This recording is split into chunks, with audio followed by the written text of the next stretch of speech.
This game is the unholy fuckness. You probably remember it as my first game review. That was 5 years ago, before I took on the regular duty of playing shitty duty. Back then, I wasn't as hardcore. I used a code and I skipped over a lot of the game. So now is my second chance, because I'm going to do it for real this time. I only scraped the surface off this smelly turd, and after that, it really starts to stink. Just to clarify, though this game is terribly flawed, it still has a lot of nostalgic value for me. The graphics and the music are fantastic, and it still has that Castlevania atmosphere.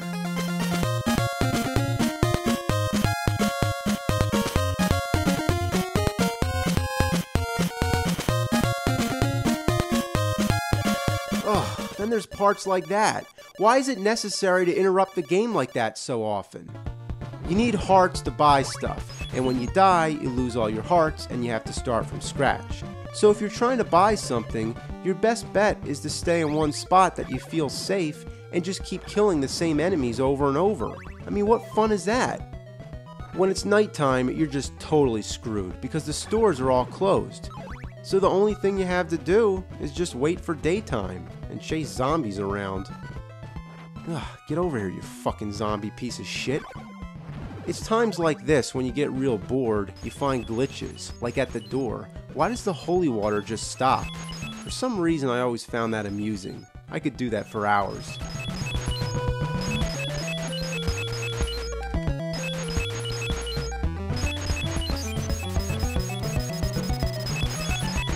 This is the first Castlevania game to adopt a non-linear style, where you have to roam around and explore.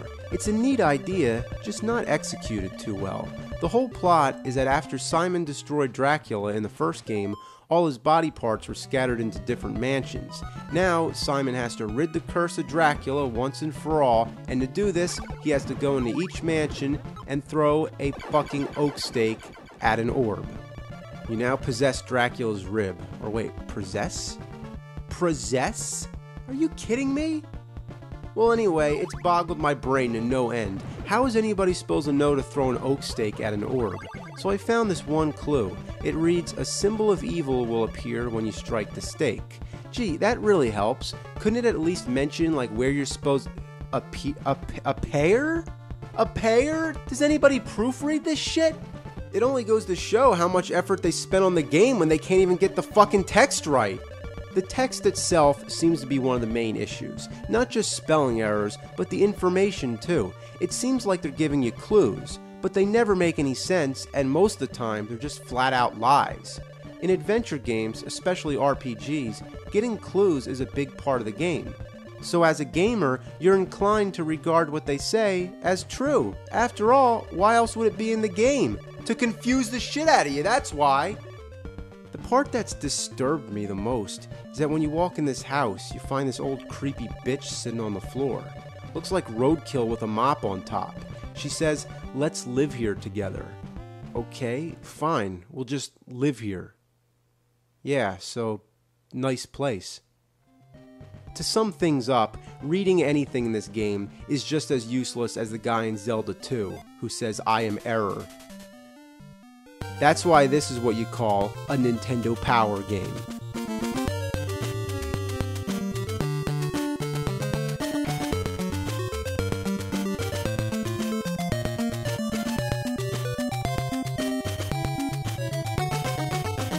Of course, there's the wall, where you have to select the red crystal, kneel down, and then wait for a tornado.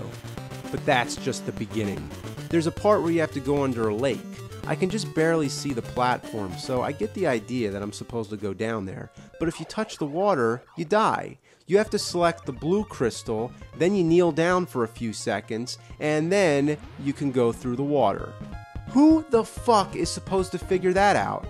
There's another spot where you have to go into a cemetery and drop a piece of garlic so you can get a silver knife. Who's this person in a robe who waits in a cemetery for someone to come by and drop garlic? So there's the cryptic parts, but then there's parts which are just plain annoying. Some of the jumps are outrageous. Oh man, get up there!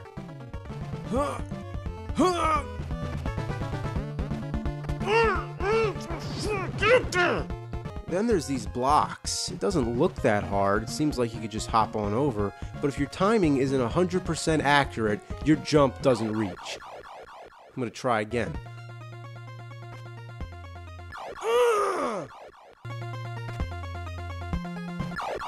Oh, this game is poopy. The most annoying enemies in this game that I never forget are the blobs. They just bounce all over the place. You can't get away from them, especially if you're on the stairs. Oh, what? Let's take a look at that again. I'm on the stairs, totally defenseless. The blob knocks me off and I fall through the fake block. That is so fucking cheap. The most annoying hazard in this game is water. Seriously, water? Why is that such an issue? Oh, come on, that wasn't even on the same screen. The last thing to mention are the bosses. There's very few of them, and let me tell you, they got lazy with these bosses. I mean, real lazy. You know how hard the Grim Reaper is in the first game? Well, if you do, then wait till you see how hard he is here.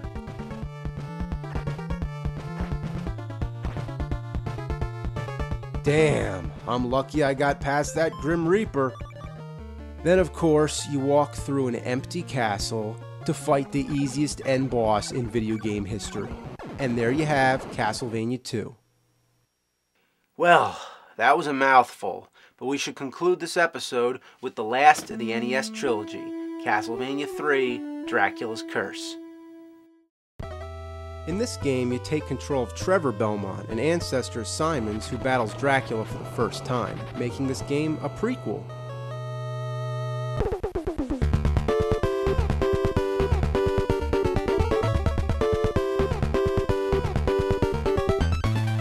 It goes back to the basic style of the first game, but has two main innovations. The first thing, you often come to a fork in the road where you get to choose which path to take.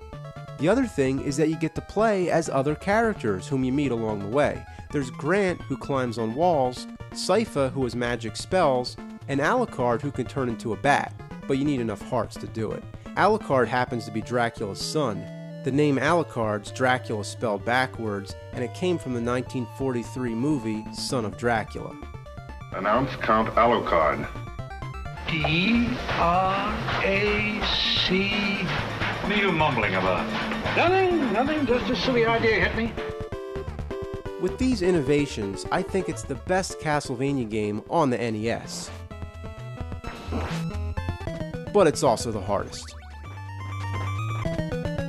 There's a stage where the screen keeps moving up. If you're caught at the bottom, you die.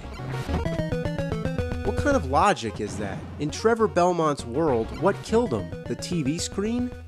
So you can't waste any time, you gotta keep going up. No, what the shit was that fucking nonsense? Tell me that's fair to make you have to hurry only to have knights appear out of nowhere. Your greatest hazard in this game is not pits, not water or spikes or anything like that, it's the stairs. The fucking stairs are your worst nightmare. If you're next to the stairs and you try to use your special attack, the attack doesn't work. Instead, you go up the stairs. Look at this, like, God, get down, I want to attack the knight. Oh, God, get off the stairs. Oh, God, you're defenseless. When you're on the stairs, your ass is fucked. How about the floor? Let's make the floor a death trap too. Okay, that's fine if you want to play shit like that, but how in the holy goddamn mother shit fucking Christ of cunt fuck am I supposed to attack the enemy when the fucking floor's falling down? Did the game developers expect you to be some kind of miracle multitasker? Thank God for Alucard. See, I can cheat too, you rotten bastard. Oh, and when you're using Sypha's freeze spell, whatever you do, don't freeze the enemy projectiles. That was a disaster. And that's the way this whole game is. It's just an ongoing train wreck.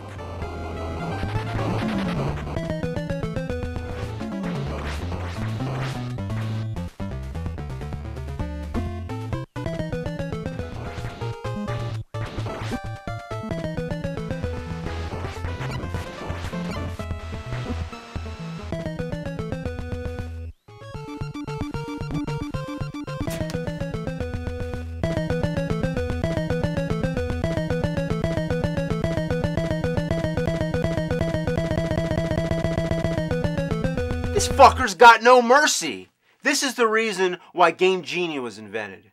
But I'm not doing that because I'm going to do this legit. Now where's that extra live code? Help me. That's it. You spell help me. Isn't that the most appropriate password you ever heard? Because anyone who plays this game, that's exactly what you're thinking. I've made it to Dracula, but never beaten him. Wherever you stand, 2 towers of fire come up, trapping you, while another tower comes up in the middle. How are you supposed to dodge that? It gets you every time. The worst thing about this is that when you die, it doesn't start you back at the stairs. No, not like the other games. Instead, it sends you all the way back to the beginning of the stage. It's fucking relentless. And Dracula has 3 forms. You're telling me you have to make it all the way through the stage and fight 3 forms of Dracula without any fucking continues or power-ups? Are you mad? How are you supposed to do that?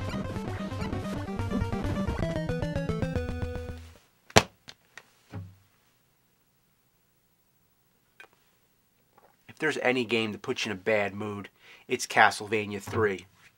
You know? Like, if you want a game that'll piss you off, putting this game in your Nintendo is like running open-armed out into a rainstorm of piss. You want to go balls to the wall? Well, there's one way to put your balls to the wall, and that's to stick your dick in an electric outlet. You want to play shit tennis with an orangutan while having your head up a hyena's asshole? Well, good luck. Well, that finishes off the Castlevania trilogy. But there's more memories to be shared. Because Dracula never dies, Halloween is going overtime, it's a Castlevania-thon. Oh! Oh!